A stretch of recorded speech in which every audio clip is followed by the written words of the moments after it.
Thank you so much for coming this evening to share this special forum with us.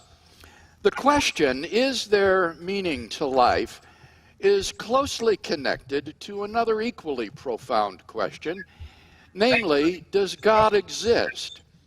For if God does not exist, there is no transcendent reality. And so both mankind and the universe, as a result, are inevitably doomed to death. Like all biological organisms, each of us must die. And the universe, too, faces a death of its own.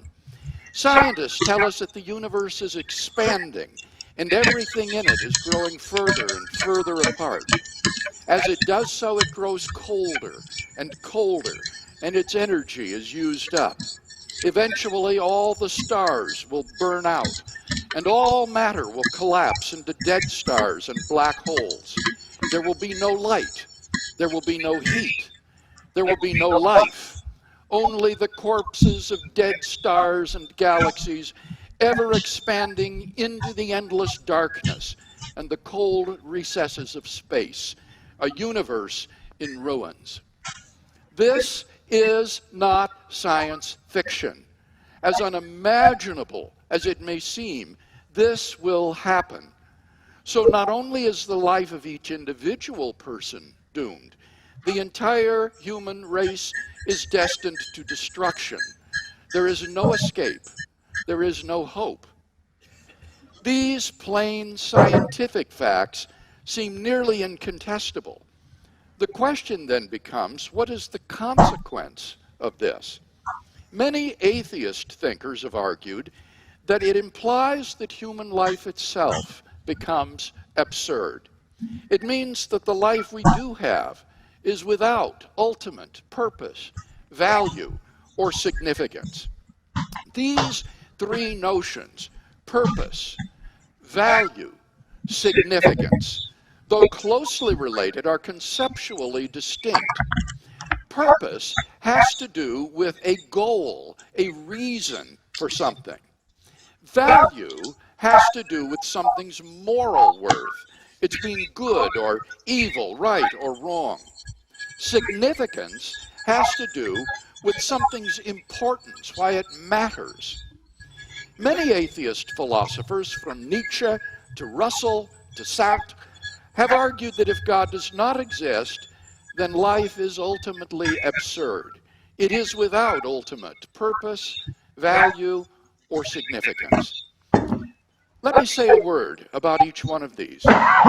First, if God does not exist, there is no ultimate purpose of life.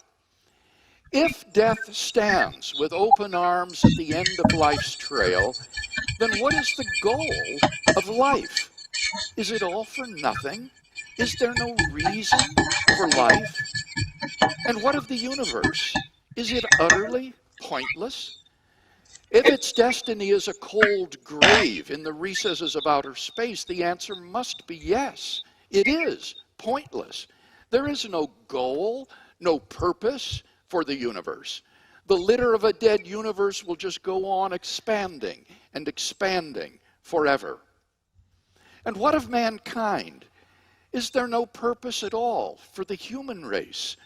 Or will it simply peter out someday, lost in the oblivion of an indifferent universe?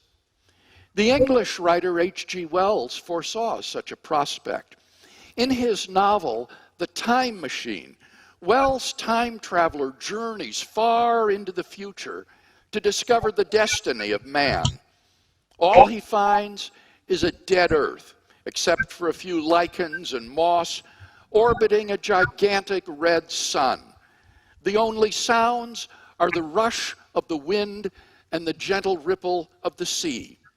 Beyond these lifeless sounds, writes Wells, the world was silent. Silent? It would be hard to convey the stillness of it. All the sounds of man, the bleating of sheep, the cries of birds, the hum of insects, the stir that makes the background of our lives, all that was over. And so Wells' time traveler returned. But to what? to merely an earlier point on the purposeless rush toward oblivion. When, as a non-Christian, I first read Wells' book, I thought, no, it can't end that way. But this is reality in a universe without God. If there is no God, it will end that way, like it or not. There is no hope. There is no purpose. Second, if God does not exist, there is no ultimate value in life. If there is no God, then there are no objective standards of good and evil, right and wrong. By objective standards, I mean moral standards which are valid and binding independently of human opinion. If God does not exist, then there is no transcendent source of moral values.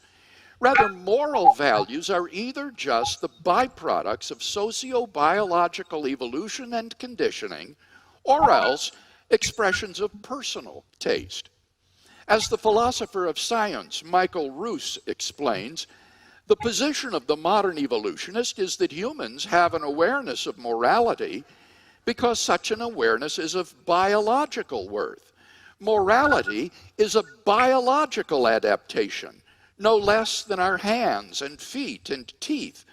Considered as a rationally justifiable set of claims about an objective something, ethics is illusory. I appreciate that when somebody says, love thy neighbor as thyself, they think they are referring above and beyond themselves.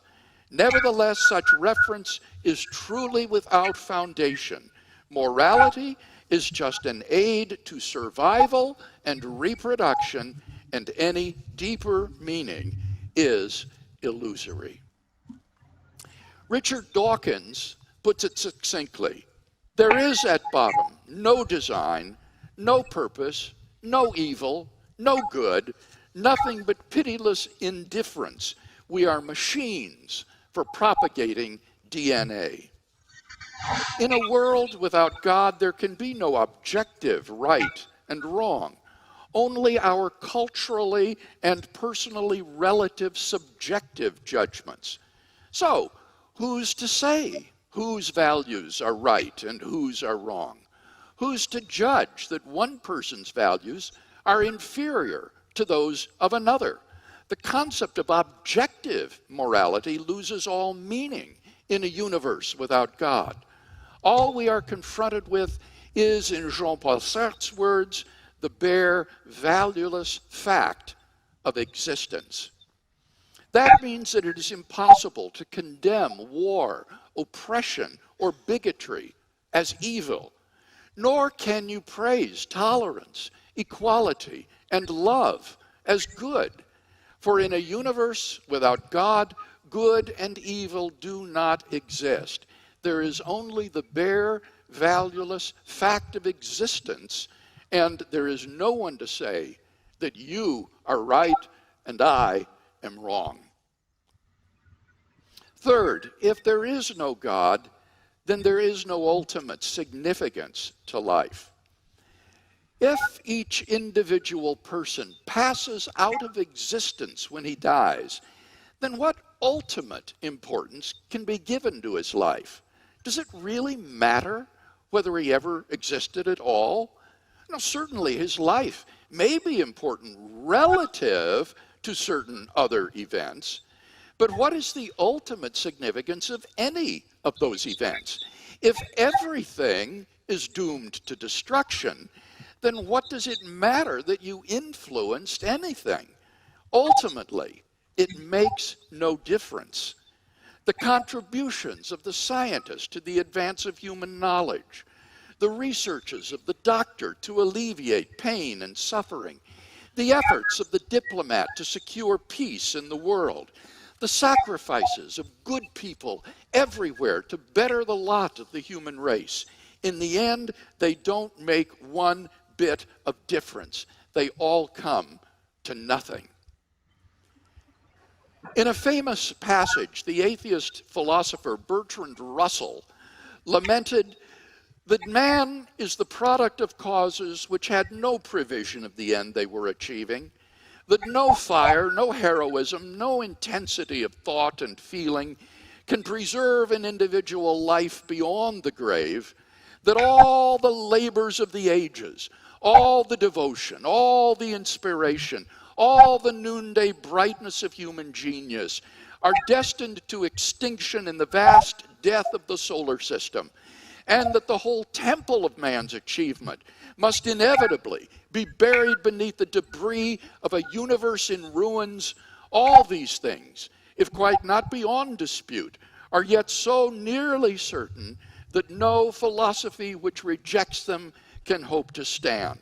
Only within the scaffolding of these truths, only on the firm foundation of unyielding despair, can the soul's habitation henceforth be safely built. Thus, on atheism, life itself becomes ultimately meaningless. If God does not exist, then life is without ultimate purpose, value, or significance. In his poem, The End of the World, the American poet Archibald MacLeish portrays life as an idiotic circus until one day the show is over. Let me read it to you now. Quite unexpectedly, as Vassereau, the armless ambidextrian, was lighting a match between his great and second toe, and Ralph the lion was engaged in biting the neck of Madame Sauceman while the drum pointed, and Teeny was about to cough in waltz time, swinging Jocko by the thumb. Quite unexpectedly, the top blew off.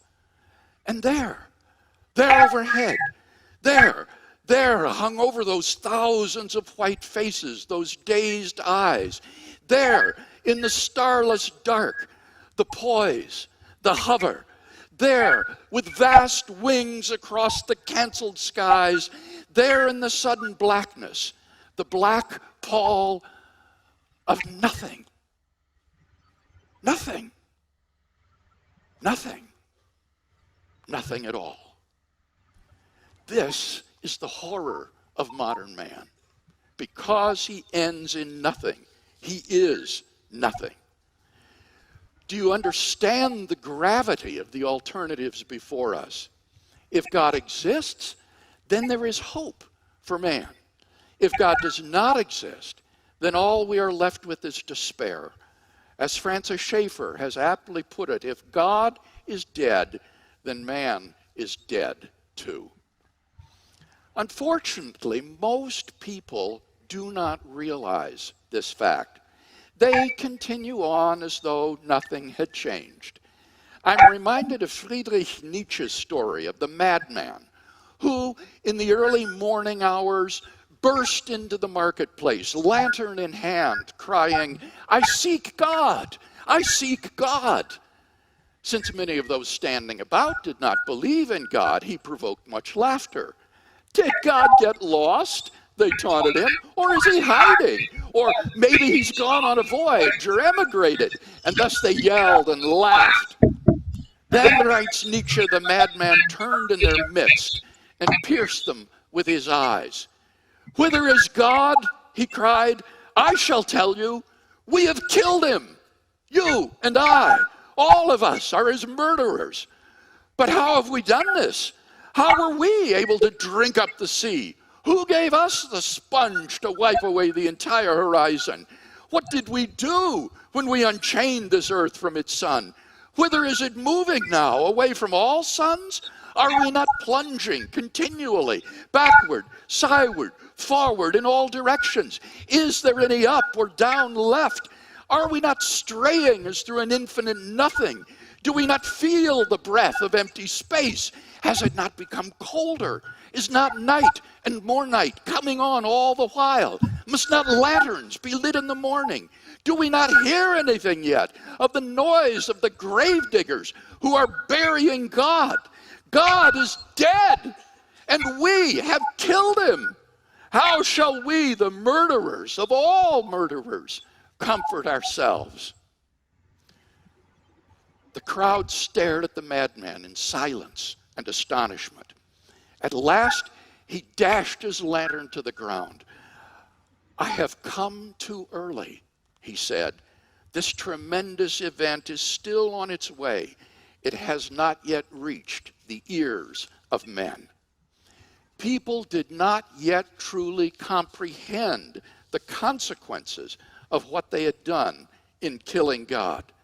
But Nietzsche predicted that someday people would realize the implications of their atheism, and this realization would usher in an age of nihilism, that is, the destruction of all meaning and value in life. I find that most people still do not reflect upon the consequences of atheism, and so, like the crowd in the marketplace, go unknowingly on their way. A few years ago, a Toronto-based free thought organization bought bus ads that proclaimed, "There probably is no God. Now stop worrying and enjoy your life." According to a spokesman for the group, they wanted something happy, something bright. I wonder what Friedrich Nietzsche would have thought of those ads.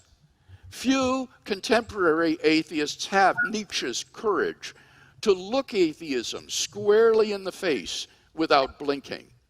But when we realize, as did Nietzsche, the nihilism that atheism implies, then his question presses hard upon us. How shall we, the murderers of all murderers, comfort ourselves? Confronted with the human predicament, about the only solution the atheist can offer is that we simply face the absurdity of life and live bravely. The fundamental problem with this solution, however, is that it's impossible to live consistently and happily within the framework of such a worldview. If you live consistently, you will not be happy. If you live happily, it is only because you are not consistent. Francis Schaeffer has explained this point well. Modern man, says Schaeffer, lives in a two-story universe. In the lower story is the finite world without God. Here, life is absurd, as we have seen. In the upper story are meaning, value, and purpose. Now, modern man lives in the lower story because he believes there is no God. But he cannot live happily in such an absurd world. Therefore, he continually makes leaps of faith into the upper story to affirm meaning, value, and purpose, even though he has no right to, since he does not believe in God.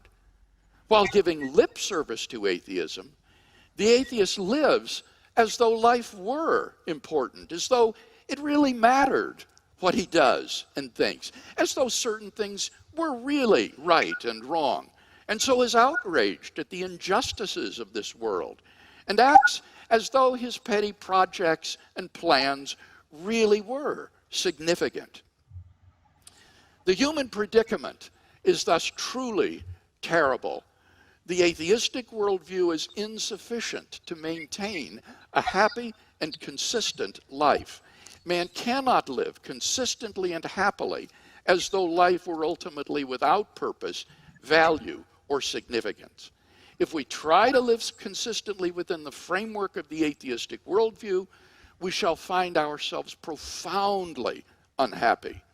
If instead we manage to live happily, it is only by giving the lie to our worldview. Atheism, therefore, cannot support a happy and consistent life. But if atheism fails in this regard, what about Christian theism? According to the biblical worldview, God does exist, and life does not end at the grave. God has created us for a purpose, to know Him and enjoy Him forever.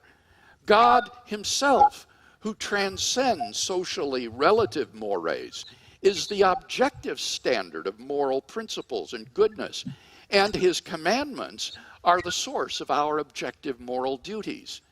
Because we shall live forever, the decisions and actions we take in this life are imbued with an eternal significance that lasts beyond the grave. Biblical theism therefore provides the two conditions necessary for a purposeful, valuable, and meaningful life: God and immortality. Because of this, we can live consistently and happily within the framework of such a worldview. Thus, biblical theism succeeds precisely where atheism breaks down. Now, I would be the first to say that none of this proves that God exists. Even if atheism is unlivable, it may still be true. But in tonight's dialogue, we've not been asked to discuss whether God exists or not. I've written extensively on that question elsewhere. Tonight, we've been asked to discuss, is there meaning to life? On this score, there need be no dispute between the theist and the atheist. Indeed, it has been the atheists themselves, as we have seen, who have given the most poignant analyses of the human predicament. Let them speak for themselves. Without God, they tell us, life becomes absurd, for it is without ultimate purpose, value, or significance. I agree. But I would add one thing. We've seen that if God does not exist, then life is futile. If God does exist, then life is meaningful. Only the second of these two alternatives enables us to live consistently and happily. Therefore, it seems to me that even if the evidence for these two options were absolutely equal, a rational person ought to choose theism. That is to say, if the evidence is equal, it seems to me positively irrational to prefer death, futility, and despair to life, meaningfulness, and happiness. Therefore, my advice is go with God. As Pascal said, we have nothing to lose and everything to gain.